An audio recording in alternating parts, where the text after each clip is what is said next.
जय आदिशक्ती. मी तुम्हा सर्वांची ताई संगीता. माझ्या हे यूट्यूब चॅनलमध्ये सर्व ईश्वरांच्या लाडक्यांचे, सर्व श्रद्धाळू भक्तांचे आणि यूट्यूबमधील सर्व दर्शकांचे अगदी मनापासून सहर्ष स्वागत करत आहे. बंधू आणि भगिनींनो, आज असा विषय घेऊन आले आहे की खूप जणांचं मेसेज आलेले की ताई नवनाथ भक्ती पारायण कसं करायचं असतं, थोडीशी माहिती द्या. म्हणून या विषयावरती आपण आज चर्चा करणार आहोत. तुम्ही पहिल्यांदा माझ्या चॅनलमध्ये आला असाल तर चॅनलला सबस्क्राईब करा. बघा, आपण जेव्हा नवनाथ भक्तीसार पारायण आपल्याला करायचं असेल तर हे आपण सुरुवातीला सर्वप्रथम आपल्याला एखादा पाठ लागेल. त्याच्यावरती तुम्हाला तांदूळ तुम्ही स्वास्तिक काढू शकता किंवा मग एक तांदळाचा ढीग घालून त्याच्यावरती एक कलश ठेवायचा आहे तुम्हाला. तिथे एक तांब्या ठेवून त्या तांब्यामध्ये तुम्हाला 1 रुपयाचं नाणं, एक सुपारी टाकायची आहे आणि त्याच्यावरती तुम्ही आंब्याच्या डाळा सुद्धा लावू शकता किंवा मग तुम्ही खाऊची पानं सुद्धा लावू शकता. ते झाल्यानंतर तुम्हाला एक गणपतीची सुपारी, एक आदिनाथाची स्थापना करायची आहे तिथे, परत दत्तगुरूंची स्थापना करायची आहे आणि त्याच नंतर मग समोर पुढे नवनाथांचे 9 सुपाऱ्या स्थापन करायच्या आहेत. तर तिथे सर्व विड्याची पानं मांडून घ्यायची आहे तुम्हाला. नवनाथांसाठी 9 विड्याची पानं, परत एक आदिनाथांसाठी, एक दत्तगुरूंसाठी आणि एक गणपती बाप्पांसाठी असे तिथे मांडून घेतल्यानंतर तुम्हाला मग त्या सुपाऱ्यांचा अभिषेक करून घ्यायचा आहे. त्या सुपाऱ्यांचा अभिषेक झाल्यानंतर म्हणजे गणपतीची सुपारी तुम्हाला अभिषेक करताना गणपती बाप्पाचा मंत्र म्हणायचा आहे. ओम गण गणपती नमः, महादेवांचा ओम नमः शिवाय नम असं म्हणजे प्रत्येक सुपारीला प्रत्येक देवांचा जसा मंत्र म्हणायचा आहे, जसा येतोय तसा. आणि तिथं त्या सर्व सुपाऱ्या अभिषेक करून त्याच्या जागेवरती स्थापन करायच्या आहे. विड्याच्या पानावरती थोड्या अक्षता ठेवून त्यावरती त्या सुपाऱ्या स्थापन करायच्या आहेत. त्यानंतर तुम्ही तिथे तुम्हाला जसं सजवायचं आहे मग तसं सजवू शकता तुम्ही. तो कलर जो आहे त्याच्यावरती तुम्ही हार घालवू शकता, फुलं ठेवू शकता. तुम्हाला रांगोळ्या काढायच्या तर रांगोळ्या काढू शकता तुम्ही आजूबाजूला. म्हणजे तुम्हाला तुम्हाला जसं पूजा करायची आहे तशी तुम्ही जास्तही करू शकता, मी तुम्हाला सांगत आहे. तर मग तुम्ही त्यानंतर तुम्ही उपवासच केला पाहिजे का, असं काही नाही. उपवासच ठेवावा असं नाही. पारायण तुम्हाला 21 दिवसाचं करायचं आहे की 9 दिवसाचं किंवा 7 दिवसाचं, पण 7 दिवस हे खूप घाई होती. शक्यतो थोडे जास्त दिवस पाहिजे. आपण जो ग्रंथ वाचणार आहोत ते आपल्याला समजलं सुद्धा पाहिजे.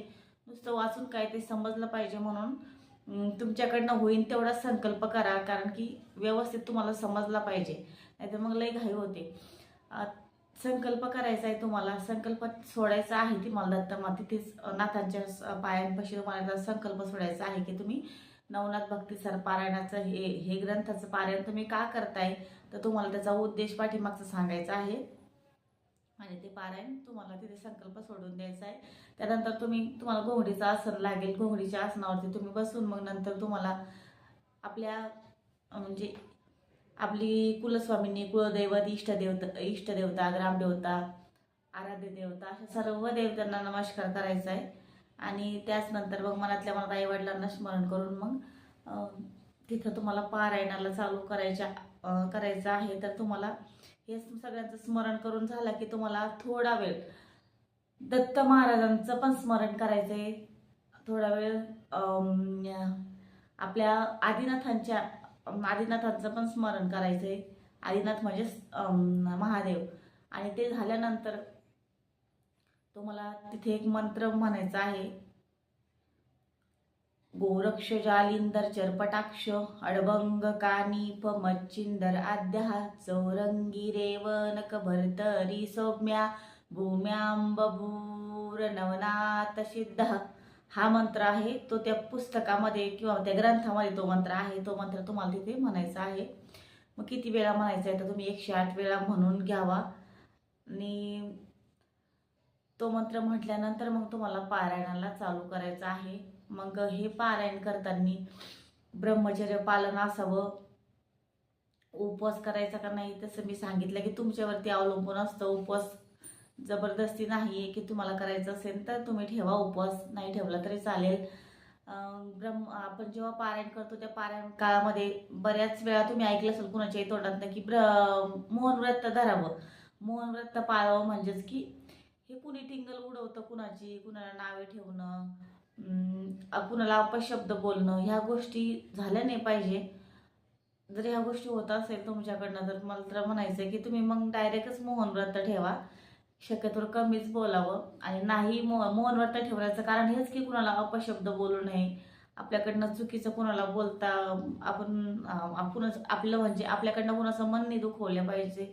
या सर्व गोष्टी असतात. तर तुम्ही जर तसं व्यवस्थित वागत असाल तर तुम्हाला मौन व्रतच करण्याची काही गरज नाही.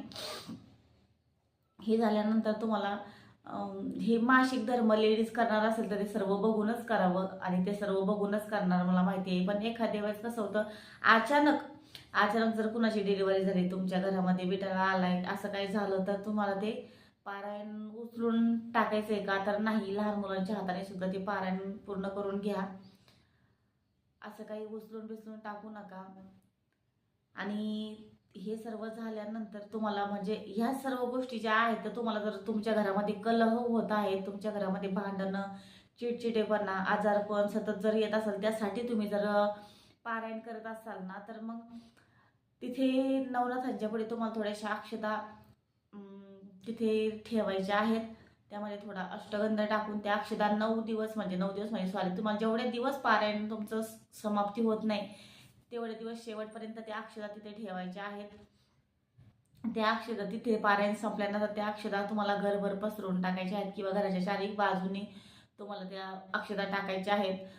जर खरोखर ज्यांच्या घरामध्ये जर खरोखर जर कोणी पीडित व्यक्ती असेल किंवा काही आजारपण येत असेल घरामध्ये सारखं तर तुम्हाला तिथे पाणी पण ठेवलं पाहिजे. एका तांब्याच्या भांड्यामध्ये पाणी ठेवायचंय. नंतर ते पाणी ते पाणी तुम्हाला त्या पीडित व्यक्तीला प्यायला दिलं तरी पण त्या व्यक्तीवरती प्रभाव पडतो. आणि हे सर्व पूजाविधी किंवा आपण चालू केले म्हणायचं पण एक आपण आपलं बसायचं आसन जे आहे ते आसन सोडून आपल्याला वेगळं एक आसन तिथं ठेवावं टाकून. कारण की अशी व्याख्या आहे की आपण जेव्हा नवनाथ भक्तीसार पारायणाचं म्हणजे पारायण करत असतो तेव्हा नाथ सुद्धा श्रवण करण्यासाठी येत असतात अशी मान्यता आहे. त्यामुळे तिथं त्यांना पण एका आसन बसायला ते ठेवून द्यायचं आहे. त्यांची गादी तिथे ठेवायची आहे. आणि श्रवण जेव्हा आपण पारायण करतोय म्हणजे चालू करणार आहोत वाचायला तेव्हा आपण मनातनं स्मरण करून आपण त्या नवनाथांना सांगायचं आहे की हे नाथ मी तुमचं पारायण आता वाचायला चालू करत आहे तर तुम्ही श्रवण करण्यासाठी यावं अशी विनंती त्यांना करायची आहे. या सर्व गोष्टी बघून पारायण करायचं. कारण की काय होतं ना की बरेच जण मग काय काय विचारतात की ताई जे विड्या ते सांगायचं राहिलं मला की आपल्या पाटावरती जे आहे तर काही लोक नाही का बदाम हळकुंड म्हणजे काजू बदाम हळकुंड खारी खोबरे हे सर्व ठेवत असतात. म्हणजे 9 खनी सामान जे ठेवत असतात तिथे खनी सामान ठेवत असतात. ते खण म्हणजे ते ठेवायचंय की नाही ठेवायचंय तर पहा ते आदिशक्ती समान दिले जातो. तुम्हाला जर ठेवायचं असेल तर तुम्ही ठेवा. आणि तुम्हाला जर तुमच्या कुलदेवतेच्या नावाने ओटी भरता येत असेल तर भरा, मग नाही ठेवलं तरी चालेल. आणि ते आपण का ठेवायचं आहे की नाथामधील जी कुलस्वामिनी आहे नवनाथापैकी सप्तशृंगी माता वनीची ती त्यांची कुलस्वामिनी आहे. त्या देवीला त्या आदिशक्तीला तो मान दिला जातो. तर मी काही ठेवत नाही. माझ्या घरामध्ये आई सप्तशृंगीचा फोटो आहे तर मी तिच्या समोर अशी सुंदरपैकी तिची ओटी भरून घेत असते. तिच्या जे मला 9 खनी सामान जे तिथे पाटावरती ठेवायचं आहे त्याऐवजी मी आईच्या ओटीत ठेवते. त्यामुळे मी त्या पाटावरती काही ते हळकुंड बदाम काजू खारी खोबरं असं काही ठेवत नाही. तुम्हाला ठेवायचं असेल तर तुम्ही ठेवू शकता, माझा काही नकार नाही आहे. अजून कुणाचं जर म्हणणं असेल की ताई आमच्या घरामध्ये कुलस्वामिनी कुलदैवत म्हणजे आमचे दैवत नाही आहेत किंवा देव नाही आहेत तर मग आम्ही तिथे त्या पाटावरती पण आम्ही सुपारी आमच्या कुलदेवतेची कुलस्वामीची सुपारी स्थापन करावी का? तर करायची असेल तर तुम्ही करू शकता, काहीही हरकत नाही. त्याच्यामध्ये थोडं तुम्हाला अजून कोणी देव एक्स्ट्रा करायचे तर तुम्ही तिथे त्या सुपाऱ्या ठेवू शकता. अभिषेक करून मी सांगितल्याप्रमाणे तसं ठेवा. ब्रह्मचार्य पालन व्यवस्थित करा, शरीर शुद्ध ठेवा, आपले विचार चांगले ठेवा, विचार पवित्र ठेवा आणि नवनाथांचं पारायण करा. आणि नाथ तुम्हाला नक्कीच तुम्ही ज्या गोष्टींसाठी तुम्ही पारायण करत आहात त्या गोष्टी तुमच्या नक्कीच पूर्ण होतील. आणि श्रावण महिन्यातील तुम्हाला आता गुरुवार संपलाय, काल श्रावण महिना लागणार आहे. श्रावण महिन्याच्या तुम्हाला अगदी खूप खूप मनापासून शुभेच्छा.